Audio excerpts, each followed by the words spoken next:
ಅಣ್ಣ ಬಾಣ ಕೆಳಗಡೆ ಹೋಗೋಣ, ಯೂರಿಯಾ ಗೊಬ್ಬರ ಸಿಗಲ್ಲ ಮತ್ತೆ ಖಾಲಿ ಆಗ್ಬಿಡ್ತಾವ. ಬಾರ್ಲೆ ಅದ್ಯಾಕೆ ಸಿಗಲ್ಲ ನೀನು ಊರಾಗಲ್ಲ ನೀನು ಅಡ್ರಿ ಇದ್ದಾನೆ ಬಾಗ್ಲ ಹಾಕ್ಬಿಡ್ರಿ. 4 ಕಿಲೋ ಯೂರಿಯಾ ಬೇಕ್ದಾನೆ ನಮ್ಗೆ. ಈ ಅಂಗಡಿ ಮುತ್ತ ಟೈಮಿಗೆ ಬಂದಿರಲ್ಲ ಬರ ನೀವು ಈ ಸತಕ ಏನ್ ಮಾಡಿದ್ರಿ ನೀವು? ಹೊಲ್ದಾಗ ಕೆಲ್ಸ ಇದ್ದಾನೆ, ಅದಕ್ಕೆ ಬರೋದು ಸ್ವಲ್ಪ ಲೇಟ್ ಆಗ್ತಾನೆ. ನೋಡಪ್ಪ ವೀರ್ಯ ಒಂದ ಬೇಕಂದ್ರೆ ಸಿಗಂಗಿಲ್ಲ, ಅದ್ರ ಜೊತೆ ಟಾಣಿಕ್ ಐತಿ ನೋಡ್ರಿ. ಇದ್ಯಾ ಟಾಣಿಕ್ಲೆ ಮತ್ತೆ ಹೊಸದ ಯಾವ್ದು ಸರಿ ಕೇಳಿಲ್ಲ ಅದನ್ನ. ಎಷ್ಟು ದಣಿ ಅದು ಟಾಣಿಕ? ನೋಡಪ್ಪ 1 ಚೀಲ ವೀರ್ಯ ಗೊಬ್ಬರಕ್ಕ 300 ರೂಪಾಯಿ, ಅದ್ರ ಜೊತೆಗೆ ಟಾಣಿಕಕ್ಕೆ 260 ರೂಪಾಯಿ, ಒಟ್ಟಿನಲ್ಲಿ 560 ರೂಪಾಯಿ ಆಕತಿ. ಬರೇ ವೀರ್ಯ ಗೊಬ್ಬರ ಅಂದ್ರೆ ಕೊಡಂಗಿಲ್ಲ, ಟಾಣಿಕ ಜೊತೆಗೆ ತಗೊಂಡ್ಲೇ ಬೇಕು. ಹೇಳಿ ನಮಗೆ ಬೇಕಾಗಿರೋದು ಗೊಬ್ಬರ ಅಷ್ಟೇ, ಆ ಟಾಣಿಕ್ ಗಿಣಿಕ್ ಬೇಡ. ಅದು ಗೊಬ್ಬರಕ್ಕೆ ಎಷ್ಟಾಗತ್ತೆ ಅದ್ ಹೇಳ್ರಿ. ನೋಡ್ರಪ್ಪ ಬರೇ ಗೊಬ್ಬರ ಅಂದ್ರ ನಮ್ ಕೈ ಕೊಡಕ್ ಆಗಂಗಿಲ್ಲ, ಜೊತೆಗೆ ಟಾಣಿಕ ತಗೊಂಡ್ಲೇಬೇಕು. ನಿಮಗೆ ತಗೊಳಕ್ ಆಗಿಲ್ಲ ಅಂದ್ರೆ ಇಲ್ಲಿ ಜಾಗ ಖಾಲಿ ಮಾಡಿ. ಅಲ್ರಿ ಗೊಬ್ಬರ ಜೊತೆಗೆ ಏನ್ ಟಾಣಿಕ ತಗೋಬೇಕಂತ ಗೌರ್ಮೆಂಟ್ ಏನ್ ರೂಲ್ಸ್ ಮಾಡೈತಾ? ರೂಲ್ಸ್ ಗೀಲ್ಸ್ ಅಂತ ಮುಕ್ಕಾಲ ಮಾತಾಡಕ್ ಮಾಡ, ನಿನ್ ಬೇಕಿದ್ರ ತಗ, ಇಲ್ಲ ಅಂದ್ರೆ ಜಾಗ ಖಾಲಿ ಮಾಡು. ಅಲ್ಲದ ನೀ ಏನ್ ಮಾತಾಡಕತ್ತಿ ನೀನು? ಅಲ್ಲ ಈಗ ಗೊಬ್ಬರ ಬೀಜ ಅಂತ ಹೇಳಿ ಭೂಮಿ ಗಿಟ್ಟೆಲ್ಲ ಬರೆಕಾಯಿ ಆಗಿವೆ. ಈಗ ಅಲ್ಲ ಇನ್ನೊಂದ್ 100 ರೂಪಾಯಿ ಕಿನ್ನಪ್ಪ 2 ಚೀಲ ಗೊಬ್ಬರ ಬಂದ್ಬಿಡ್ತಲ್ಲ ನನಗೆ. ಬಾಣ ಆಯ್ತು ಒಂದು ಅಂಗಡಿ ಅಲ್ಲ, ಮುಂದೆ ಅಂಗಡಿ ಅದ, ಹೋಗಂಬ.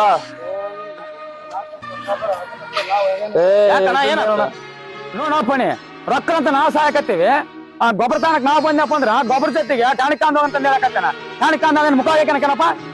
ಇವ್ರು ಏನಣ್ಣ ಗೊಬ್ಬರದ ಅಂಗಡಿಯರು ದಂಧೆ ಮಾಡಕ್ ಬಿಟ್ರಲ್ಲ, ರೈತರೇನ್ ಸಾಯ್ಬೇಕಾ ಬದುಕ್ಬೇಕಣ್ಣ? ನೋಡು ಪಣಿ, ಈ ಗೊಬ್ಬರದ ಅಂಗಡಿ ಕಾಲಾಗ ನಾವು ಗೊಬ್ಬರ ಸಿಗಬಲ್ದು, ಗೊಬ್ಬರ ಸಿಗಲ್ದಂಗ ಆದಪ್ಪ ನಮ್ ರೈತರು ಉರ್ಲಿಗಿರ್ಲಿ ಹಾಕಂದ್ ಸಹಾಯ ಪರಿಸ್ಥಿತಿ ಬಂದತಿ ಇವತ್ತು. ಹೂನಣ್ಣ, ಅವ್ರು ಮಾಡೋದು ಕೂಡ ಕರೆಕ್ಟ್ ಐತಿ. ಏನಪ್ಪ ನೀನು ಕೂಡ ಹಂಗ ಮಾತಾಡಕತ್ತಿಯಲ್ಲ? ಅಲ್ಲಣ್ಣ, ಅವರು ಫರ್ಟಿಲೈಸರ್ ಕಂಪನಿ ಕಡೆಯಿಂದ ಅವರೆಲ್ಲ ತಾಂದಿರ್ತಾರ, ಅವ್ರ ಕಮಿಷನ್ ಮೇಲೆ ಅದನ್ನ ಮಾಡ್ತಿರ್ತಾರ, ಅವ್ರು ಮಾಡೋದು ಕೂಡ ಕರೆಕ್ಟ್ ಐತಿ. ಅಲ್ಲಪ್ಪಣಿ ಅದು ಗೌರ್ಮೆಂಟ್ ಪ್ರಕಾರ ರೂಲ್ಸ್ ಐತೆ ಅಂತ ತಗೋಬೇಕನ್ನೋದು. ಅಣ್ಣ, ಯೂರಿಯಾ ಜೊತೆಗೆ ಟಾಣಿಕ್ ತಗೋಬೇಕಂತ ರೂಲ್ಸ್ ಏನಿಲ್ಲ, ಆದ್ರೆ ನೀನ್ ಹೊಲಕ್ಕ ಯೂರಿಯಾನೇ ಗೊಬ್ಬರ ಅನ್ಕೊಂಡು ಯೂರಿಯಾ ಇಲ್ದೆ ಏನು ಬೆಳಕಾಗಲ್ಲ ಅಂತ ನೀನ್ ತಿಳ್ಕೊಂಡೆ ಅಲ್ಲ, ಅದು ರೂಲ್ಸ್ ತಪ್ಪು. ಅದೇ ಹೆಂಗ್ ಹೇಳ್ತೇಣ ನಮ್ದು ತಪ್ಪಂತ? ಹಳೆ ಕಾಲದಾಗಿಂದನ ನಿಮ್ ತಾತ ನಿಮ್ ಮುತ್ತಜ್ಜ ಈ ಫಾರಿನ್ ಕಂಪ್ನಿ ಗೊಬ್ಬರ ನಮ್ ಬದುಕ್ತಿದಿಲ್ಲ. ಕೊಟ್ಟಿಗೆ ಗೊಬ್ಬರ, ಸಗಣಿ ಗೊಬ್ಬರ, ಕುರಿ ಗೊಬ್ಬರ ಅಂತೇಳಿ ಹೊಲಕ್ ಹಾಕ್ತಿದ್ರ. ಅವಾಗ ನಿಮ್ ಹೊಲ ಎಲ್ಲ ಫಲವತ್ತತೆ ಕಾಪಾಡ್ತದ ಮಣ್ಣೆಲ್ಲ. ಇವಾಗ ನೀವೇನ್ ಮಾಡಕತ್ತೀರಲ್ಲ, ಈ ಫಾರಿನ್ ಕಂಪ್ನಿ ಔಷಧಿ ಎಲ್ಲ ನಂಬ್ಕೊಂಡು ಹೊಲಕ್ಕ DAP ಹಾಕಿದೆ, ಯೂರಿಯಾ ಹಾಕಿದೆ, ಕಳೆನಾಶಕ ಹಾಕಿದೆ ಅಂತೇಳಿ ಎಲ್ಲ ನೀವು ಹೊಡಕತ್ತೀರಿ ಹೊಲಕ್ಕ. ಈ ತರ ಯೂರಿಯಾ DAP ಅಂತ ಹೇಳಿ ಎಲ್ಲ ನೀವು ಭೂಮಿಲಿ ಹಾಕ್ದಾಗಿಂದ ರೈತನ ಮಿತ್ರ ಎರೆಹುಳ ಅನ್ನೋದು ಕೂಡ ಸಾಯಕತ್ತಾವ. ಇನ್ನೆಲ್ಲಿ ಭೂಮಿ ಫಲವತ್ತತೆ ಬರ್ತೈತಿ? ನೀವೆಲ್ಲ ಆ ಫಾರಿನ್ ಕಂಪ್ನಿ ಔಷಧಿ ನಂಬ್ಕೊಂಡು ಅದನ್ನ ನೀವು ತಂದು ಬೆಳೆಗಳು ಹೊಡ್ಯಾಕತ್ತೀರಿ, ಭೂಮಿ ಎಲ್ಲ ಬರಡಾಕತ್ತೆ, ಆ ಬೆಳೆದದ್ ಬೆಳೆ ವಿಷ ಆಗತ್ತೆ. ಈಗಿನ ಚಿಕ್ಕ ಮಕ್ಕಳಿಗೆಲ್ಲ BP, ಶುಗರ್, ಕ್ಯಾನ್ಸರ್ ಅಂತೇಳಿ ಎಲ್ಲಾ ತರ ರೋಗ ಬರಾಕತ್ತಾವ. ಅಷ್ಟೇ ಯಾಕ, ಮೊನ್ನೆ ಹಾಸನದಾಗ 20ಕ್ಕಿಂತ ಹೆಚ್ಚಿಗೆ ಜನ ಹೃದಯಾಘಾತದಿಂದ ಸತ್ತೋದ್ರು.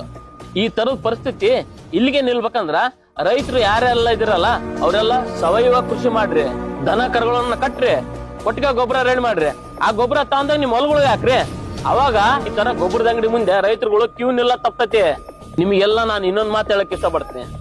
ರೈತ ದೇಶದ್ದು ಬೆನ್ನೆಲುಬು ಅಂತಾರ. ನಮಗೆ ಯಾರು ಇಲ್ದೇನೆ ನಾವು ದೇಶಕ್ಕ ಸ್ಲೋ ಪಾಯ್ಸನ್ ಕೊಡಕತ್ತೀವಿ. ಅದ್ ಎದರಿಂದ ಇಂತ ಫಾರಿನ್ ಕಂಪ್ನಿ ಗೊಬ್ಬರ ಔಷಧಿಗಳಿಂದ.